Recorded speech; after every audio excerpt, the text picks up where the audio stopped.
Terrific. So, as you all know, one of the key dimensions of the Transformation Fund is to provide this sort of space to allow campuses to share best practices for how they're using transformation funding to support a lot of different areas. We're absolutely thrilled to welcome some folks from UAlbany today, who, as I was just reminded of, actually did our first Transformation Fund Community of Practice session earlier this fall. So they're taking us into the holiday season. So thank them for that. But they're going to tell us about something very interesting, very innovative idea about their new Great Danes 101 course, which is offered to parents, guardians, and support members of new students to teach them about the basics of college life and how families can best support their students who are embarking on this new journey. So such an innovative idea and something we often forget about, and that is how can we help educate those who support our students either at home or abroad. So we know that the college going process is complicated, and we know it is for students, but it's especially the case for those not as closely engaged in the process, and especially those who they themselves as parents may not have gone to college. So please do feel free to drop any questions in the chat, which we're going to monitor as we go. But we'll have an open mic opportunity at the end for you to brainstorm with our presenters. So without further ado, pleased to introduce to you again JoAnne Malatesta. She serves as the Vice Provost for Academic Innovation and Student Success and Dean of the Undergraduate Education at UAlbany, and Dr. Linda Krzykowski, Associate Vice Provost for Student Engagement and Executive Director for the First Year Experience, and teaches the Great Danes 101 course as well. So you guys can take it away, and we look forward to hearing from you. All right, thank you so much, Casey, and thanks to everyone for being here today. We really appreciate the opportunity to share this project with you. Dr. Krzykowski is the instructor for the course. She is the designer of the course, and so she will be speaking with you the most today. I have the great pleasure of just kind of giving you a little bit of background, talking about how we got here, why we're offering this course now, and a little bit of how it frames what we're doing here at UAlbany and why it's important to us. And then Linda will get into all of the good stuff of how it actually operationalizes, how we do what it is that we do, and why, and the impact that this course has had on our faculty. Linda, if you'll just advance the next slide. I wanted to give just a very quick background on the UAlbany Success Framework. So we have been working on a number of student success models, particularly for the last 5 years.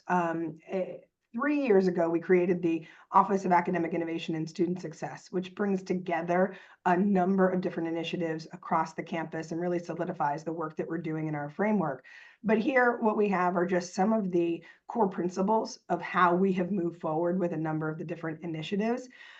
So it's a multi-layered success model that's adaptive and evolving. And what does that mean, and how did we get there? The idea is that we started really looking at how our students were going through the academic cycle, what the issues they were having. And one of the things that was particularly important to me is why were our students leaving? What was contributing to the attrition of students from UAlbany? And a lot of that really required us to move away from student deficit model thinking, starting to look really closely at institutional level thinking, structural change, organizational change. What were we doing on our side? Or what could we do differently that could engage our students more and could help offset some of the attrition that we were seeing? And as we evolved in our understanding of why students were withdrawing, some of the things that were becoming very clear to us were that students were leaving to be closer to home. Students indicated that they had family obligations, that they were leaving for family reasons, they wanted to be closer to their family, that those things were serving as a very high priority for our students. And when we dove in a little bit further and we looked at the qualitative analysis, they were saying, my parents and I believe that there's a better option, or I need to go somewhere else because my parents and I want me closer to home, or my parents and I have decided that higher ed isn't what I'm doing. And so as we started talking to students, we really realized how important that parental connection was. And so we decided, what is it that we could do? So if we go to the next slide, Linda, how could we think about the parents and the role of the parents and how we support our students. So oftentimes, right, the student success model focuses on the direct student and institutional collaboration, but understanding the important role of the parents, we said, okay, what do you think we could do? One of the things Linda, as our director of the first year experience, and she sees, I think, better than anyone, certainly on our campus, the role that parents play in that first year transition for students, this notion of no longer being helicopter parents, but being co-pilots. That the students were relying on their parents to help inform them about their academic journey, about whether or not they stay at an institution, what they needed in those spaces. And so we as an institution needed to recognize that shift and needed to be more conscious of how we integrated parents into the student success model. For us, nearly 40% of our students are first gen. So when we think about that, and we think about the experiences that parents are bringing as they're working with their students on understanding the academic journey, how can we help them better understand the academic journey as they're coming through? And another thing, as Linda and I have talked about, being a little past the time that we were undergraduates, right? And understanding that a lot of parents are in our age group, higher ed has changed dramatically since the time we were in college, and a lot of our parents were going through higher ed. And so even if they're not first gen, the experience of higher ed is incredibly different. And how do we provide all of our parents with more information and a better connection to the university? So when we looked at what do we actually do to engage our parents, we said, okay, we give them some information at connection days. We have a parent newsletter, there's a parent web page, but a lot of it is, the phrase drinking from a fire hose, right? It's when you come to open houses, it's loud, there's lots of people, you get a couple of minutes maybe with a me or a Linda or somebody from the department, and you've got just a little bit of time to ask your question and get it answered. And so we said, well, if we could do more and we could do different, what might it look like? What might the results be? How could this impact retention, persistence, and the engagement with the campus itself? Are there things that we could be doing that could allow us to be better in the way that we serve this constituency? So, being academics and being in that framework, everything we think about is in the semester, and it's in courses, and how do we educate our students? And we thought, well, all right, we're academics. Let's build a course and let's build it for parents. Let's build it with intentionality so that we can take them through the semester with their student. Because a lot of the times when parents or families, will reach out to me, they reach me or they reach to Linda. Some of what they is unknown is the semester schedule. How does a semester work? What is the routine? What is the rhythm of a semester? How does that look? So we thought, let's take them through a semester, the first semester with their student. So we designed a free semester-long course that would be available to all families and guardians of first-year students. And Linda will give you some of the breakdown, but it's really open to everyone, grandparents, siblings, anybody that wants in can come into the course. And the idea is to offer a space to demystify this experience, to make it very clear, very transparent what happens in the first semester of the student's academic career by virtue of the way the course is designed, but also then to, in a much more digestible way, provide them with the information in real time that aligns with the semester schedule so it makes sense. Here are some of the things you need to be thinking about in week 4. Or, midterms are coming up. Your student is likely to be pretty stressed. Here are some of the things you might want to be thinking about. And so it's much more timely, it's much more digestible as they go through. This year, we were able to introduce it during orientation. Unfortunately, we weren't quite ready for them to register for it at orientation, but we introduced it. We let them know it was coming. We let them pre-register for it, and we had great response during that time, and folks were very interested. So we knew that we were going to get some good engagement as we moved forward. So logistically, how do we prepare such a thing? What I wanted to do, and was really interesting to me, was I wanted them in bright space. I wanted, parents, families to get the full experience of what their student was experiencing, so they could relate to what was happening with their student in that time. Unfortunately, we were not set up to have non-students in Brightspace at this time. And so we started to explore some other options. Linda went to the National FYE concert or conference and met with Innovative Educators. They're a vendor who have a platform that seemed to really work well for what we were trying to do. They were very excited to work with us on developing this model. They had some videos, they had some frameworks for parents, but nothing quite of the scale that we were looking for. So we partnered with them. You know, they provided dozens of videos for us to use, but we provided, and by we, I mean Linda, provided tons of content and the weekly structure of the program. And this seemed to work out really well for us in this moment. It was an easy, accessible way for parents to come into the course. We were able to build it in the semester framework and do it in modules the same way that we would have through Brightspace. So we were able to make that transition pretty easily and still get that same experience that we were interested in the family having. So that's kind of the high level background of how we got here and some of the steps that we took to get in. But I will turn it over to Linda now to really talk more about the content, the heart of what this course is and how it operationalizes. Linda? Okay, thank you, JoAnne. So what you're seeing here is kind of the landing page for Great Danes 101. It is completely logoed and looks like the University at Albany. So we work very closely with the vendor to use our logos, our color scheme, our fountains. We're known for our fountains, right? So we really wanted to make this look like us, even though we were not able to offer this in Brightspace.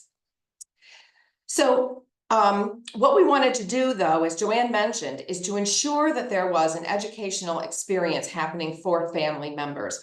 So in developing this course, we didn't want it to feel like orientation. We do orientation. We have a nice program for families in the summer.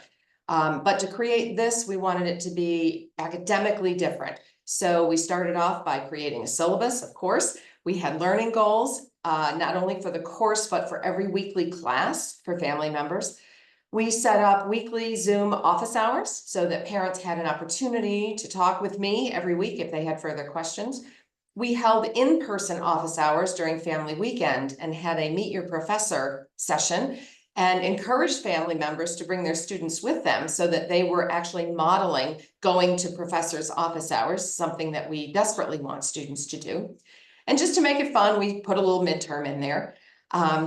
Each week's class or module is set up along the same framework. It starts with a student texting home about a common issue, concern, worry that they're having, that they're probably talking to their family members about. There's then an introduction video from me that kind of frames the week's topics and provides weekly tips for parents about that topic. The learning goals are provided.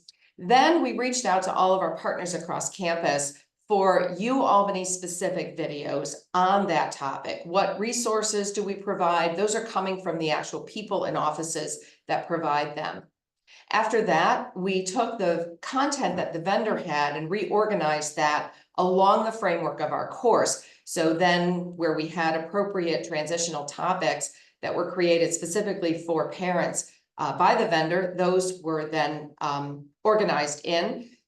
We debated having frequently asked questions, and we at the last minute changed it to conversation starters, ways for parents to have meaningful conversations with their students. Those tended to be very popular. I'll speak more about those in just a minute. If departments wanted, we had an additional resources section. You could throw up documents if you wanted to put up more information, if parents really wanted to delve deeply into this. And at the end of each module, we had some survey questions. So we organized this, as JoAnne said, along the semester framework. We started off with a welcome. We did a lot on expectation setting. And then we moved into everything from getting involved in social engagement. We focused on exploring majors, minors, the gen ed curriculum.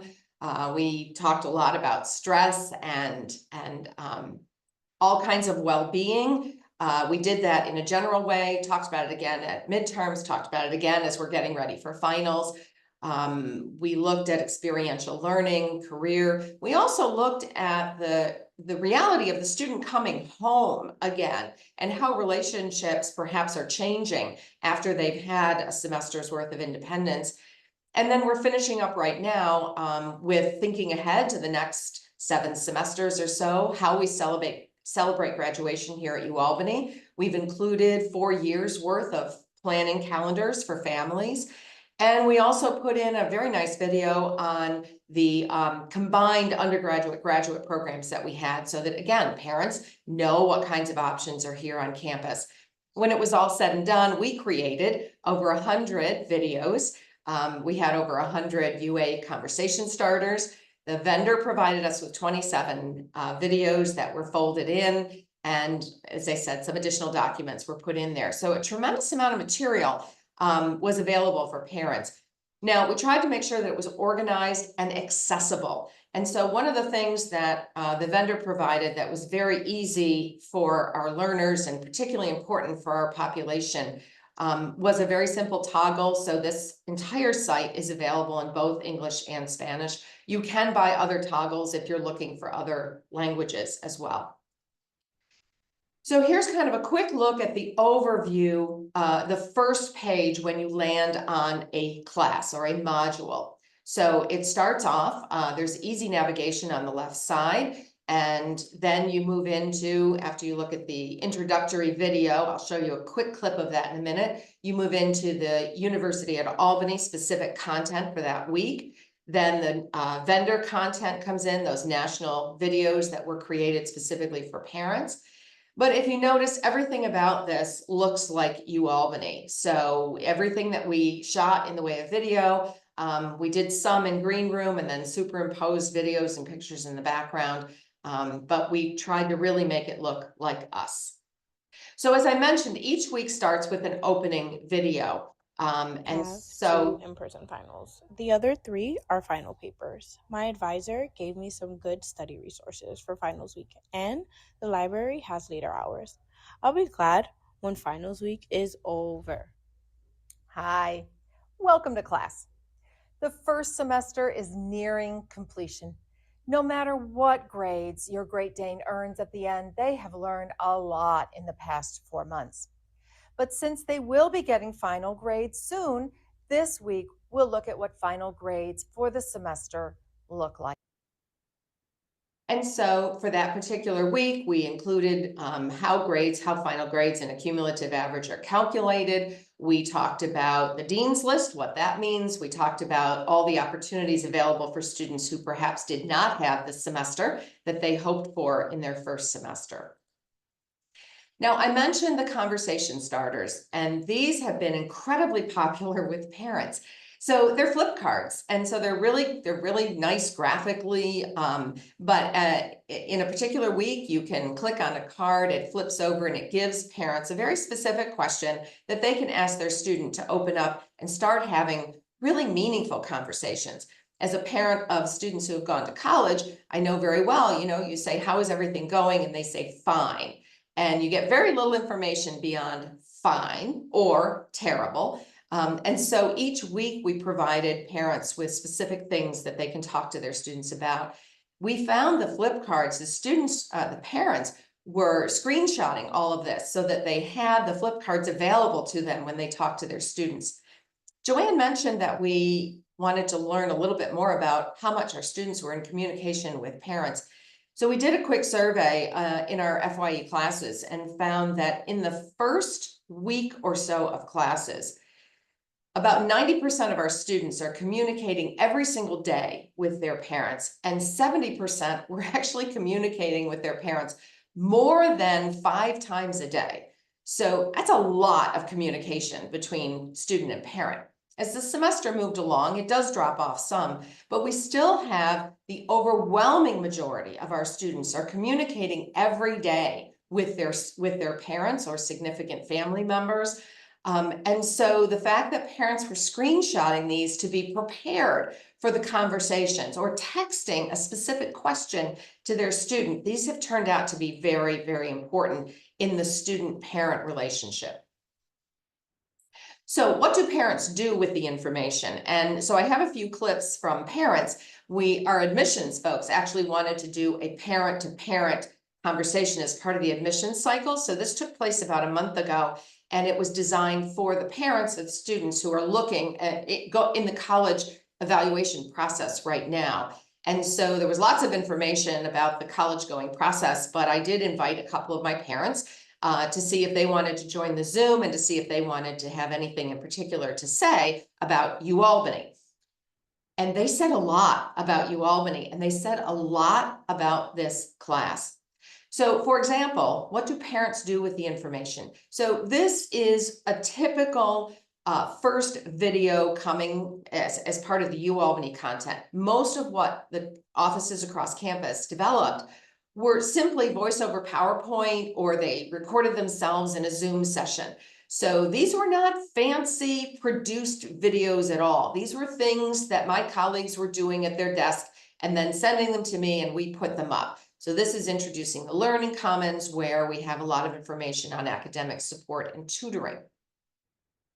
And so Evangeline's mom joined us on this Zoom, and here's what she said about this particular module.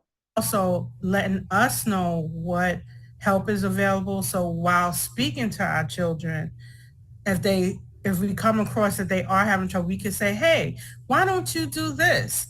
They are located at, like, we have that information for them. You know, it's not like, well, maybe you should ask your professor. No, we could actually give them step by step. And, you know, they'll probably look at us like, wait a minute, how'd you get that information, Mom? How'd you get that information, Dad?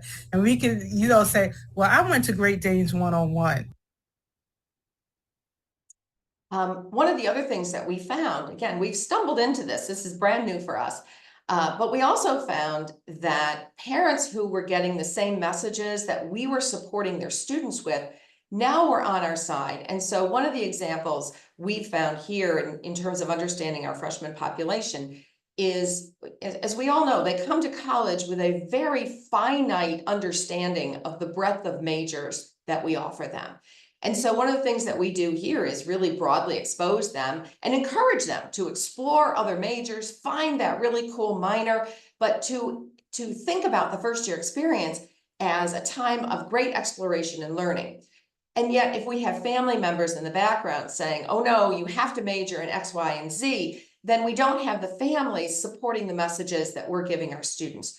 We did a whole session on majors and explained to parents what we do, our philosophy, the kinds of ways that we're exposing students to majors and minors on our campus. And so this was a comment from Vienna's mom. But the one thing I'm sitting here, I'm like thinking about all the courses that I have taken so far in Great Danes 101. And one that I think was so important was the one about majors, and the fact that so many kids change their major. And it's not a bad thing, you know. It's like, it's a conversation to be had amongst the child and the family and the academic advisor, because honestly, like, they don't really know what they want to do at 17 when they're first coming into college.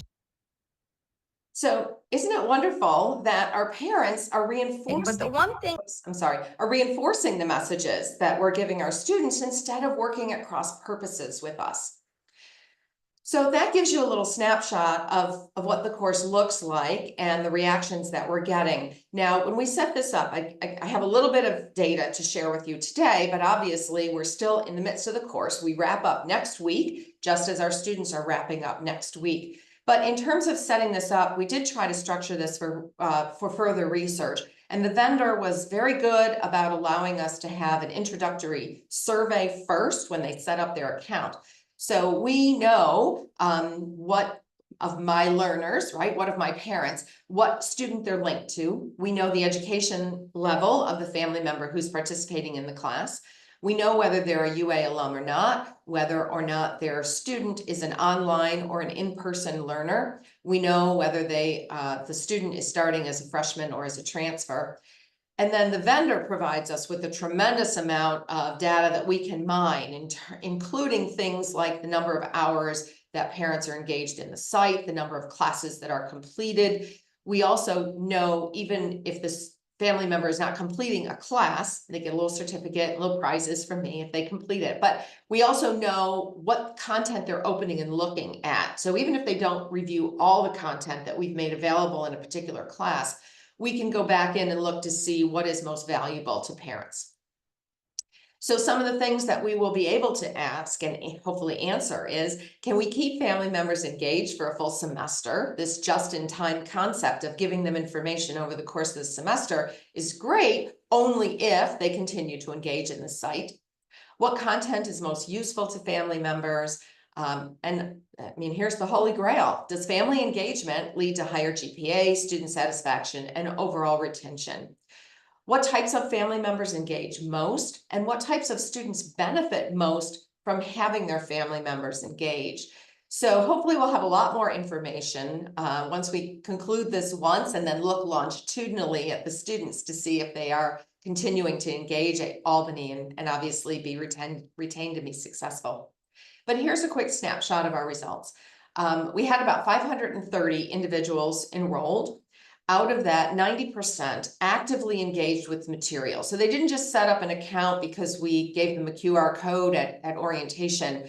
They actually delved into the site and engaged in the material. Out of the family members who engaged, 97% were parents. We had a couple of grandparents, an aunt, and uncle, but overall we've got parents engaged. At the end of each class, we asked some survey questions. So a grand mean across this, again, this is preliminary data because I have many parents that haven't finished all the classes yet. But the material in this class will help me better support my Great Dane student. Very high, 4.7 on a grand mean. And all of the responses were either, yes, excellent, or very good. Students, as I meant, or parents, parents are screenshotting information and sharing it with their students. And we're getting comments from family members that they intend to sit down with their student over the break and actually look at the videos together. And so this really allows family members to provide specific advice at the exact point in time when the student needs it. And we know that when a student needs help, they are turning to their family members. They're not coming in to professor's office hours as much as we would like them to. So let's get the information to the person who shares it with the student on an ongoing basis. I had 45 people come to my office hours during family weekend, so that was kind of fun. I'm teaching freshmen right now, I'm teaching graduate students right now too. I've never had that many people come to my office hours. And many of them brought their student to model this and said, really pulled them in by the ear and said, I'm meeting my professor. Have you met yours? These are some of the comments from parents that are coming in from the site. I just want to say that this class for us, the parents, the families, was excellent. I'm not sure if this is the first year that the school is doing this, but please do not stop. Wow, you thought of everything. Transportation home is such an important topic to discuss with our children. I asked our transportation colleagues to create a video about how students would get from our campus to Amtrak, what buses come during breaks to take students home, all of that information, not just about how students navigate our campus, but how do students get home. This email just came in a few weeks ago. I'm kicking myself, and the capitalization is theirs. I'm kicking myself for not having done this course sooner. I just did not know how immediately relevant and applicable it would be if I followed along with the students' monthly progress. It's literally answering the exact question I had 1 week ago. I can see myself revisiting the material later with my son. The most valuable thing from this week was the suggestions on helping to manage study time, or to understand the significance of a bachelor's degree with respect to lifetime positive outcomes. And that was one of the sessions that I asked our Vice Provost, JoAnne Malatesta, was to talk to parents about how important it is to complete a bachelor's degree. And then we also provided some reports if they wanted to read more about how important it is to complete a bachelor's degree in today's world. This one really got me. I really like the advice for parents on how to approach topics and support students. I've been raving about this class to a Hamilton College friend. Bravo, UAlbany. So those were things that certainly made me feel good at the end of the day. But this last final word is from Ashley's dad. And so he's been very active in the site. He hasn't completed the course yet. He's a little bit behind. But here's what he had to say about Great Danes 101. Wrapping up what I was about to say, yes, I have a map right now in my brain about what is Albany, UAlbany. It's huge, but I have a map. I know and I have more things to talk to Ashley and ask about and recommend whenever she needs. So I'm empowered to be there when she needs me. And I think that really, Wrapping up what I think that really is our hope, and our goal is to empower parents to be there when students need them. As we look forward, so we have a 2-year contract with Innovative Educators for their product, which is called Parent Lingo. So we are going to repeat this next fall. I'm going to teach it again. We are going to, though, be ready to launch this in June so that when parents are on campus for Connection Days, we are putting up a QR code, they are immediately scanning it, and they are in the site rather than just pre-registering for the site.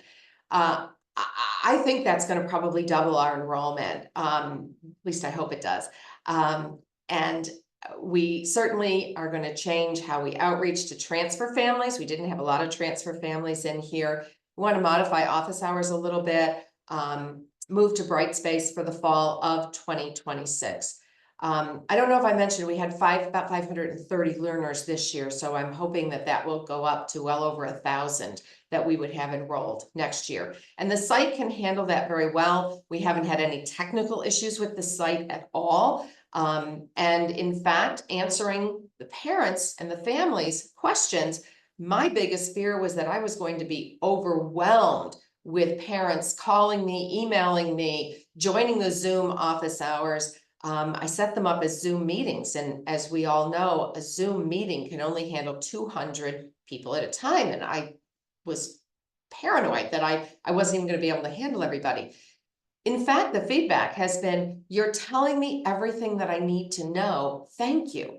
I'm not getting overwhelmed with questions. I'm not getting overwhelmed with emails. And for the most part, the parents who come to office hours come to tell me how much they like the course or what they said to their students. So I'm getting all these anecdotes about how they're using the course. So with that, let me stop sharing. I have not been monitoring the chat.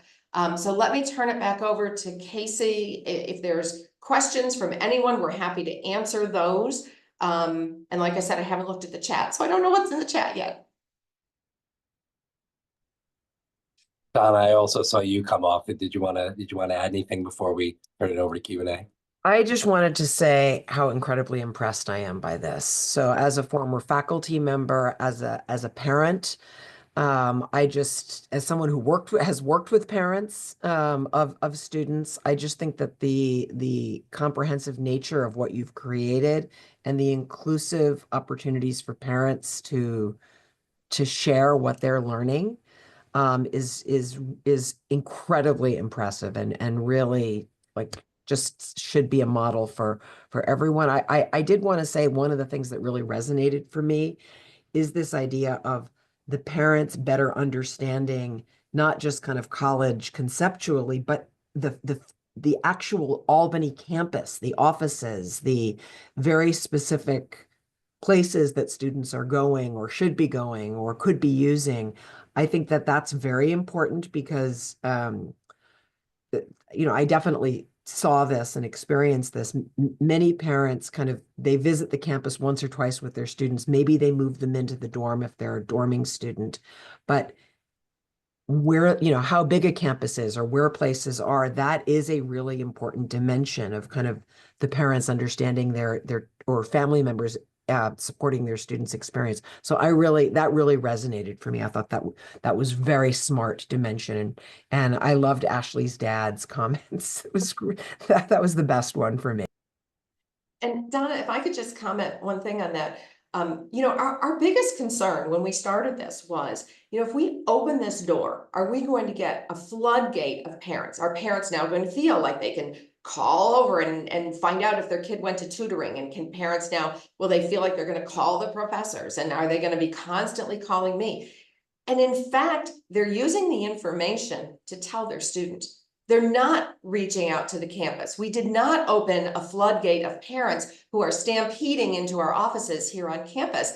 They're doing exactly what we want. They're saying to their student, did you go to tutoring? Because I know it's located here. And I know if you walk in the door, there's someone sitting there who can answer your questions and get you started. They're not calling our tutoring center. So we got exactly what we wanted there was some trepidation from offices across campus, believe me, about, wait a minute, you're asking me to actually talk to parents in these videos? Really? But it's worked out very, very well.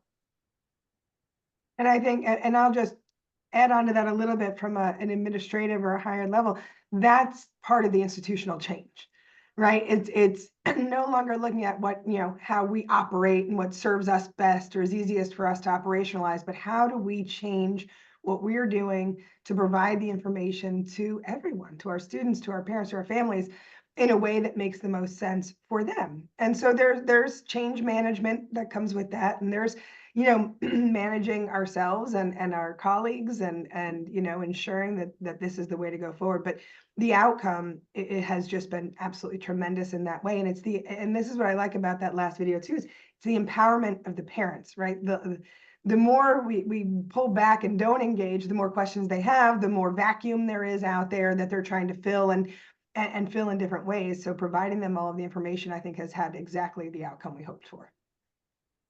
I see, Corey, you have a question. I also see you put one in the chat. What were the barriers to getting this up in Brightspace? And I'll let JoAnne get more specific if you want, but in general, our Brightspace instance pulls from PeopleSoft looking for enrolled students who are enrolled in classes. And so the idea of having non-UAlbany students, right? Because that's what we want to call them. They are my learners. But they're not in PeopleSoft. They're not in our processes. And so that was the barrier for us using Brightspace. I will say I did find in terms of working with the vendor, I probably was able to do a lot more than I personally would have been able to do in Brightspace. I got a dedicated programmer who helped me recreate the site in ways that I probably didn't have the technological expertise to do. Might be possible in Brightspace, but I'm not sure that I would have been that savvy to create kind of the visual imagery that we were able to create in the Parent Lingo site. Yeah, and I can add on to that a little bit. So we are exploring another instance of Brightspace. It has certainly instigated conversation on the campus about, okay, we've got this population of students that are non-traditional. And so how do we serve them? How do we bring them into our learning environments? And frankly, it doubles in a lot of ways for more non-traditional students. So when we think about micro-credentials and we think about students coming in that are not going to be traditional matriculated degree-seeking students, are there better ways for us to serve them and utilize our technologies that we have on campus? So it has certainly sparked a larger conversation across campus in terms of utilizing the technology that we have and moving us in that direction. I just want to kind of echo what Donna said, a lot of it. I mean, I absolutely love what you guys did with what you created here. There's a lot of great information there. I would love to know more if you guys could kind of maybe even email me and kind of give me the background of costs and, what's associated with that, because I would love to do something like that here at Herkimer. I love how it's set up. I love how it really connects to the campus. And, on the side of Brightspace, it would be great because if we could incorporate it in Brightspace and find a way to do that, it would allow for, I think, parents to kind of get a conceptualized vision of how Brightspace itself operates for those individuals who are taking online classes as well. So, for them, because a lot of times, especially if they're not living at home, parents aren't really getting a visual of what Brightspace looks like and how it operates. So kind of giving them that background would be helpful as well. If I could jump in, I think if there's, just because I have a feeling you might be inundated, JoAnne and Linda, I'd like to suggest if there is broad interest in a few campuses learning more about that background stuff, we could schedule an optional follow-up meeting. And, if there is broader interest, Casey, I'd like to suggest we kind of explore how we might support campuses who are interested in possibly modeling something. Because I wouldn't want like our Albany, I mean, this is such a good idea, but if we could curate it in some way just to support it, we'd love to do that. So if folks are interested, like Corey and our Herkimer friends, if you could just send a note to Casey and Jennifer, JoAnne and Linda, we could arrange a follow-up if that's okay. Sure thing. And I'd be happy. I mean, I can log into the site and share my screen and we can point and click all over the place and you can actually see what parents are seeing in terms of a particular class and how it plays out and things like that. And then I can also show you the back end as well. As the administrator of the site, what kind of data can I pull out of that? Again, I haven't pulled a lot out yet because the class is not quite done yet. But we've got plans to then do a lot of data mining when the class is over. So I can certainly get If you're open to that, open to a follow-up. And again, folks that are interested, if you could email Casey and Jennifer, maybe actually both of them, we could then arrange kind of a follow-up and then based on that interest, see if there's something we could do to support others to do this. Other questions. I did just want to add to the Brightspace conversation. I know that a lot of campuses are interested in figuring out how to incorporate non-credit students into their Brightspace instance, such that non-credit and credit students can kind of commingle in a class and take it together. And I know that many campuses struggle with pulling that off. So if this is some sort of accelerant to kind of help kind of usher that conversation on campuses too, that could be really beneficial. Other questions for our folks while we still have them? One that I had a general question. So I think that the idea of like the initial approach to this about it being for first generation students or the more non-traditional, and that you saw kind of broader uses of the course. It seems to me that kind of the idea of like helping parents into this kind of also has another dimension, which is, so I'm a first generation college student myself. So in my family, it was just more of the same, which was figure it out on your own. Whereas in other families, which was okay, but and it worked out. But it seems to me that you want the benefit of the family member, like the other side of that is a very engaged family unit which has kind of a push and pull kind of impact on the student. On the one hand, you want first gen students to have a support network. On the other hand, you don't want it to be something that's a challenge. So it seems to me that the idea of kind of orienting people that the way you've been doing things, there's nothing wrong with it, but now it does need to look different,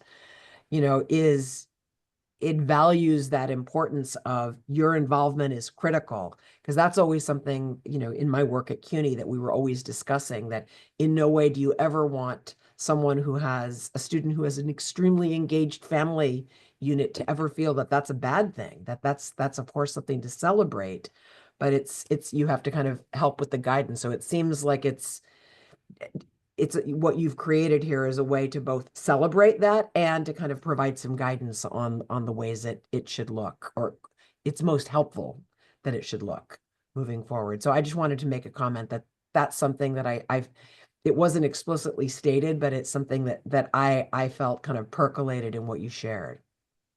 You're absolutely right. And it is explicit in the course. So I talk every week about how the parent's role is changing, that they now need to be that coach on the sidelines who is sending the student in to do it on their own. And so here are things that you could suggest that your student do, but your role is to empower the student to be doing these things on their own. And yes, we talk a lot about how parents in high school, they're the ones who have set up every play date for their kid. They're the ones that have signed them up for every soccer team, right?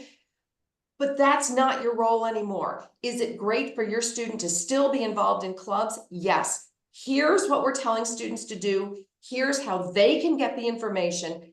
Ask your student, did they go to the block party to learn about clubs? Ask your student how many clubs they signed up for when they went to this great big campus-wide fair. Ask your kid, do they know how to navigate the My Involvement webpage so that they can find out about clubs? So that's that's the advice I'm giving. And then the conversation starters are specific things for parents to talk to their student about that reinforces this new role that they're taking on, how important that role is, but that it is different than the role they were playing all through the first 18 years of their lives. Can I ask just one more very explicit question? And forgive me if you said this and I glossed over it.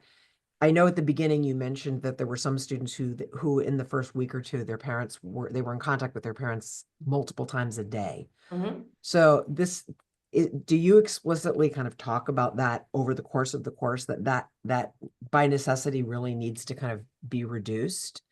And or is it something that's more like, hey, these are the things your students will be doing, and that's maybe why they're not responding back to you? Because I recognize this is a really, really delicate issue for many students and their families. And in fact, I personally dealt with it. So I was more the hands-off parent.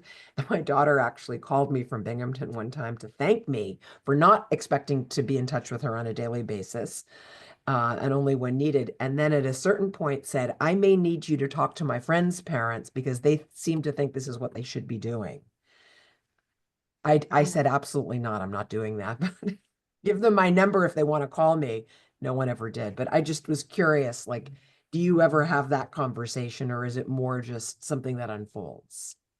Donna, it is not explicit. So I try to be respectful of the relationships, whatever they are. We know certain backgrounds, certain cultures, students are more connected than perhaps in other family units. But I do talk explicitly about how the student is changing and growing, that it's good for the student to have more Got it. friends, Yep. and that the Yep. student needs to be more connected to this campus than they are to all their friends at home, just as an example, right? But that's a good part of the first year experience transition. It's what we are encouraging students to do.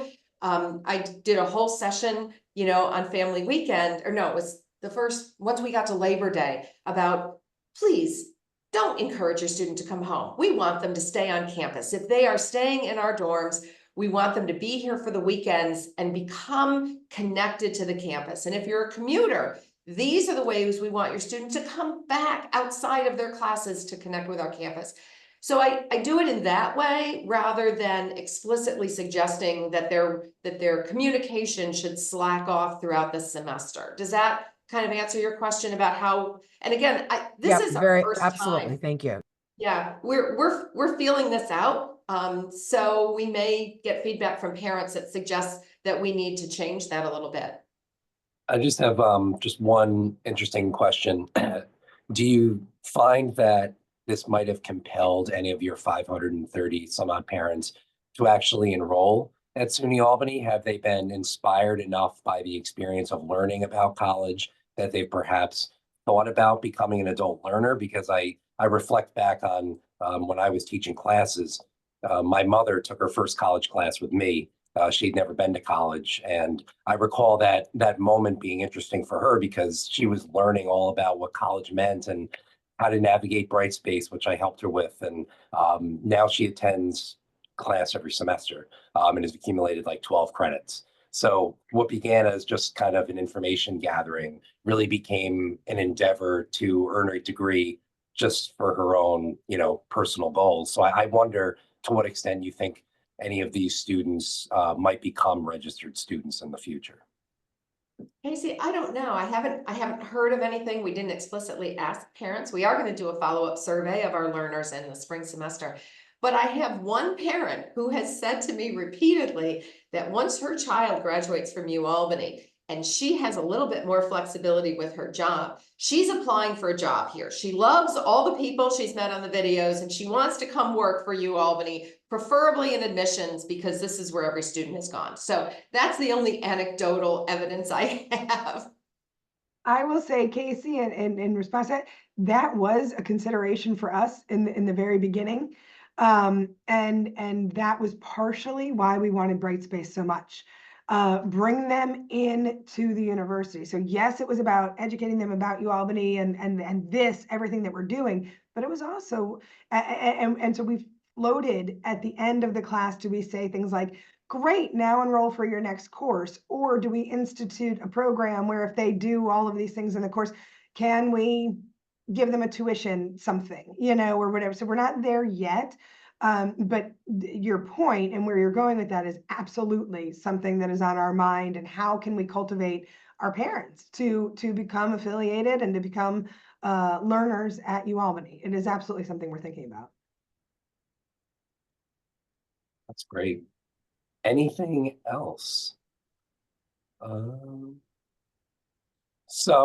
As Donna suggested, if you'd like to learn do a little bit of a deeper dive with Linda and JoAnne at a future meeting where they can kind of tinker around in the the site and show you and ask a little bit more detailed questions, shoot me and Jen Snyder, who dropped her email in here as well, a message and just indicate your interest, and we'd be happy to set something like that up.